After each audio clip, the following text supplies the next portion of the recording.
मी तो नव्हेच एक नावाचं नाटक होतं. मी तो नव्हेच, मी कशातच नाही. यो मां पश्यति सर्वत्र सर्वं च मयि पश्यति तस्याहं न प्रणश्यामि स च मे न प्रणश्यति. सगळ्यातच आहे पण कशातच नाही, कशातच नाही तर सगळ्यातच आहे, असं गोपालकृष्णाचं तत्व. भगवद्गीता त्याला साक्ष देते. आला पोरग, काय बाबा काय म्हणता, जसं मी तो म्हणजे त्याच्याशी माझा काही संबंध नाही आहे. अरे घे, यांचं म्हणणं आहे दोघांचं की याच्या दाढीची आणि तिच्या वेणीची गाठ तू पाडली. मला सांगा म्हणे, मी कधी पाडली? सीसीटीव्ही फुटेज दाखवा. कुठं जर त्या ठिकाणी व्हिडिओ शूटिंग केलं असेल तर ते दाखवा. कुठं जर त्या ठिकाणी फोटो काढला असेल तर तसं दाखवा. तो म्हणे तसं दाखवता नाही येणार. मग जोपर्यंत प्रूफ नाही तोपर्यंत केस जिंकता येत नाही. काय लावला? हायकोर्टाचा वकील नागपूरच्या, हा जागतिक आध्यात्मिक सुप्रीम कोर्टाचा वकील होता. असे त्या ठिकाणी त्यांनी त्यांच्या समोर प्रूफ ठेवले. जोपर्यंत प्रूफ तुम्ही म्हणे प्रत्यक्ष रूपाने दाखवत नाहीत तोपर्यंत मी कशावरून बांधली म्हणे. मला त्या ठिकाणी सीसीटीव्ही फुटेज दाखवा, नाही तर म्हणे ते व्हिडिओ शूटिंग तरी दाखवा. नाही तसं काही दाखवता नाही येणार म्हणे ते. मग मी कशावरून बांधली गाठ? कसं रे गोपालकृष्णा, आम्हाला बरोबर तू ओळखीत त्यात सुपारी करतो. मग मी बांधली कशावरून? पण आम्हाला माहिती आहे तूच बांधली म्हणून, मग आमची गाठ सोडून दे, तुला सोडता येते.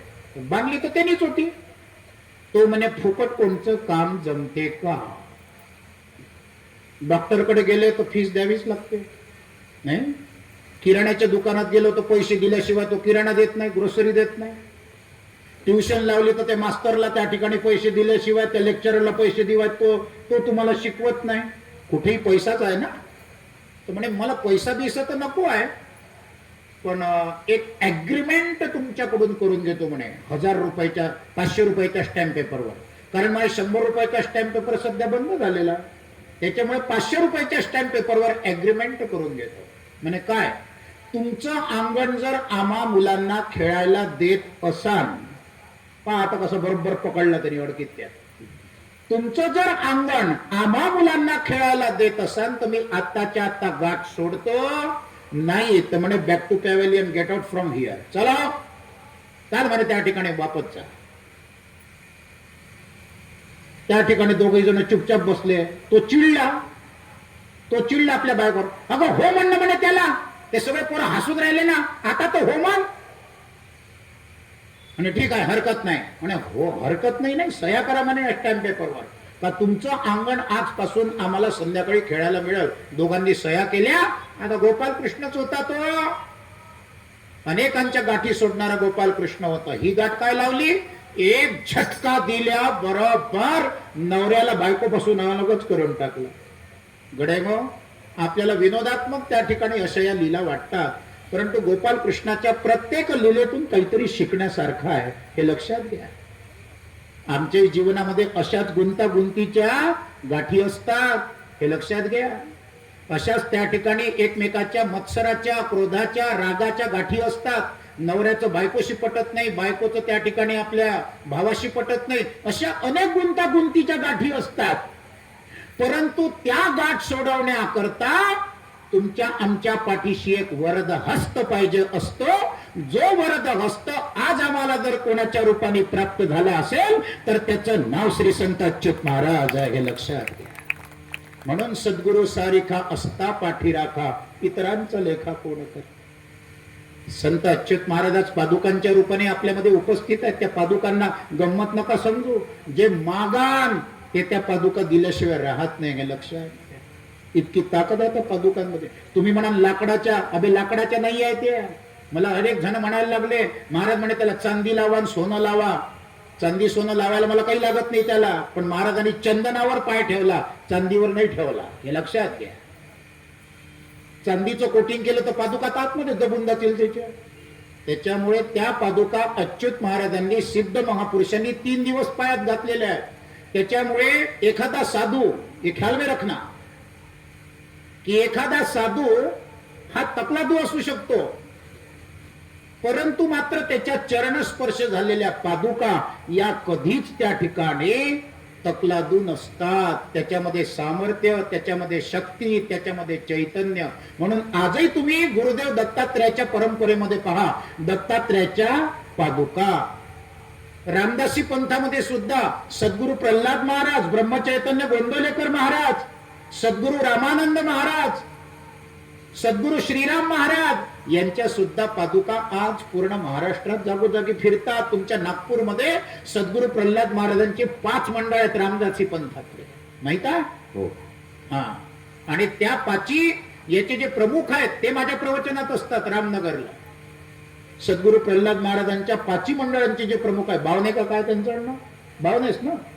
ते सगळे त्या ठिकाणी माझ्या प्रवचनामध्ये उपस्थित असतात. अजून काय सांगायचं? म्हणून पादुकांना अनन्यसाधारण महत्व आहे. म्हणून त्या डोक्यावर घ्याव्या, म्हणजे आशीर्वाद तर मिळतोच मिळतो, पण आपला अहंकार सुद्धा त्या ठिकाणी शांत होतो. म्हणून सद्गुरूच्या पादुका डोक्यावर घ्याव्या. झालं. अशा परिस्थितीमध्ये ज्या वेळेला तुमच्या आमच्या जीवनात अशा गुंतागुंतीच्या गाठी आहेत, म्हणून सद्गुरू आयुष्यामध्ये करावा अशा गुंतागुंतीच्या गाठी. जसा गोपालकृष्ण सोडवतो, तो गोपालकृष्ण आता येणार नाही या कलिकालामध्ये. जो द्वापर युगामध्ये होता त्याचंच रूप म्हणजे त्या ठिकाणी काही साधू संत आहेत. म्हणून यांचा हात कधी सोडू नये. बाकीच्यांचा हात धरू नये, पण सद्गुरूचा हात मात्र सोडू नये. आणि तो जर वरदगस्त तुमच्या आमच्या पाठीशी असला, तर अशा गाठी ऑटोमॅटिक तुमच्या आमच्या क्लिअर झाल्याशिवाय राहणार नाही, ज्याचं वर्णन केलेलं आहे. जे गोपी अडवे तिच्याच सदने, गोपाळ जाती पहा, कृष्णाला धरता कधी न गवसे, आश्चर्य याचे महा, वेणी दाडीस गाठ पाडी हरितो सोडून दे तत्क्षणी, पुच्छे माती धरो निवत्स उजळे, गोपाळ जाती वने. अशा परिस्थितीमध्ये आता पोरं आणखी मोठे झालेले आहेत, 10-10 वर्षाचे झाले. गोपालकृष्ण, पेंद्या, श्रीदाम्या, वेड्या, वाकड्या असे सगळेजण त्या ठिकाणी मोठे झालेत. आता करते सवरते झालेत, समजायला लागलेला आहे.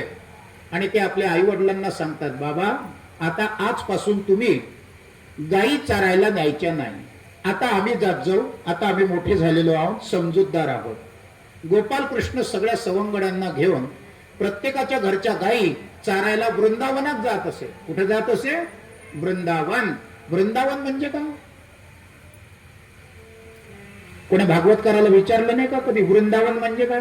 ते उत्तर प्रदेशमध्ये आहे ते वृंदावन का? नाही ग.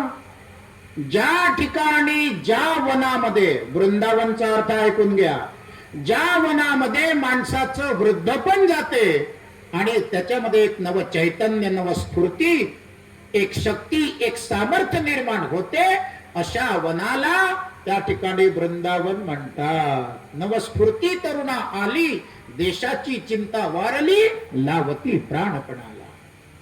ज्या वनामध्ये माणसाचं वृद्धपण जाते आणि नव चैतन्य, नव स्फूर्ती, शक्ती आणि सामर्थ्य त्याच्यामध्ये निर्माण होते, देश, धर्म, देव आणि संस्कृती रक्षणाचं चैतन्य निर्माण होते, अशा वनाला वृंदावन असं म्हणतात. आलं का लक्षात?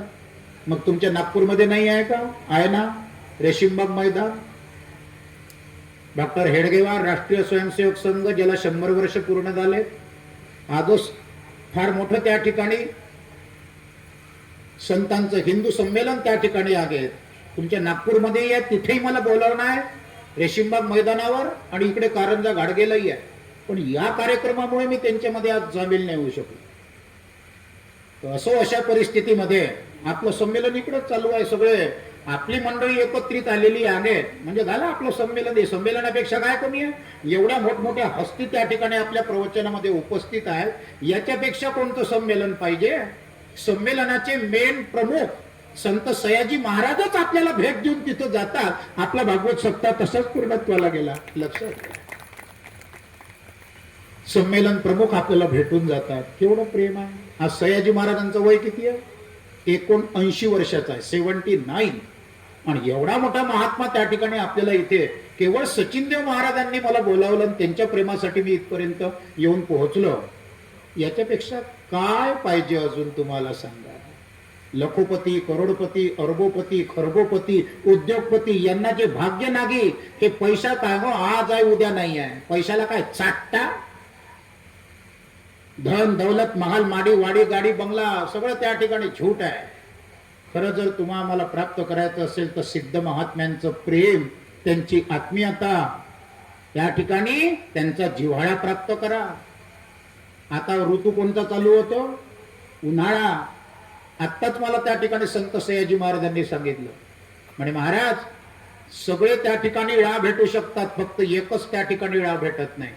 तुम्हाला म्हणे किती वेळा माहिती आहेत? म्हणलं 3. एक आहे उन्हाळा, दुसरा आहे पावसाळा आणि तिसरा आहे हिवाळा.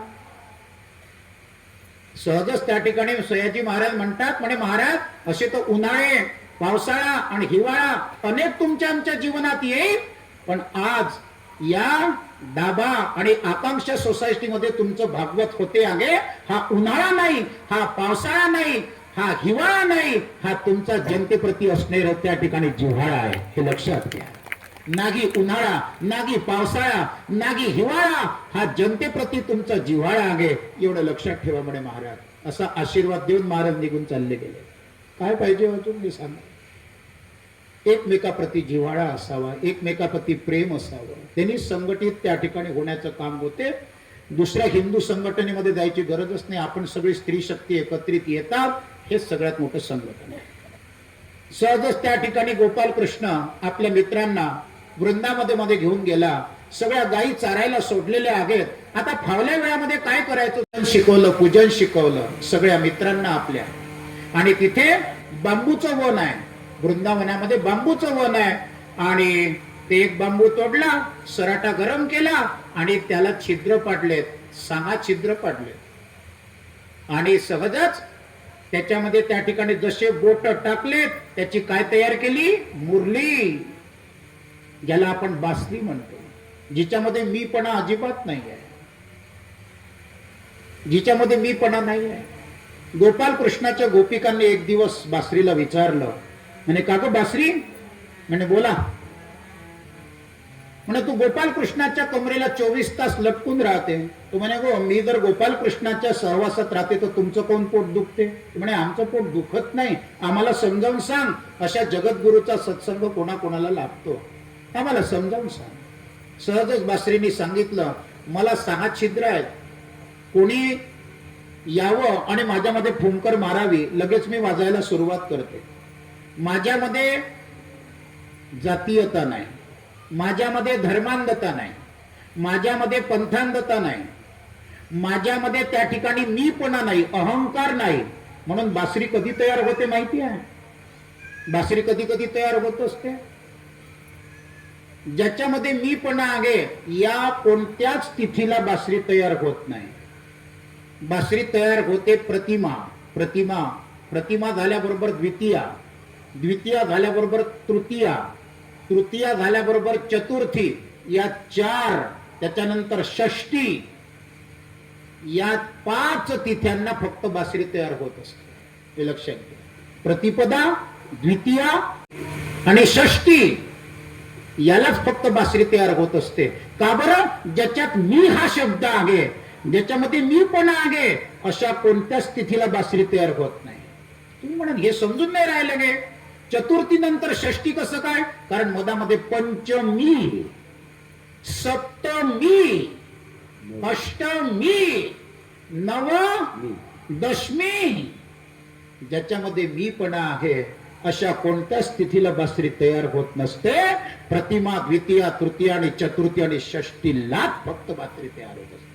आणि मग ती बासरी सांगते गोपिकांना की गोपिका, ज्यांच्यामध्ये मीपणा नाही ना, अहंकार नाही, अशांनाच त्या ठिकाणी संत अच्युत महाराजांसारख्या दिव्य महापुरुषांचा सत्संग भेटत असतो. हे लक्षात घ्या. म्हणून सद्गुरूचा सत्संग करायचा आहे ना गोपिकांना. कृष्ण कोण आहे? कृष्ण गुरुही नाही, सद्गुरू नाही, श्री गुरुही नाही.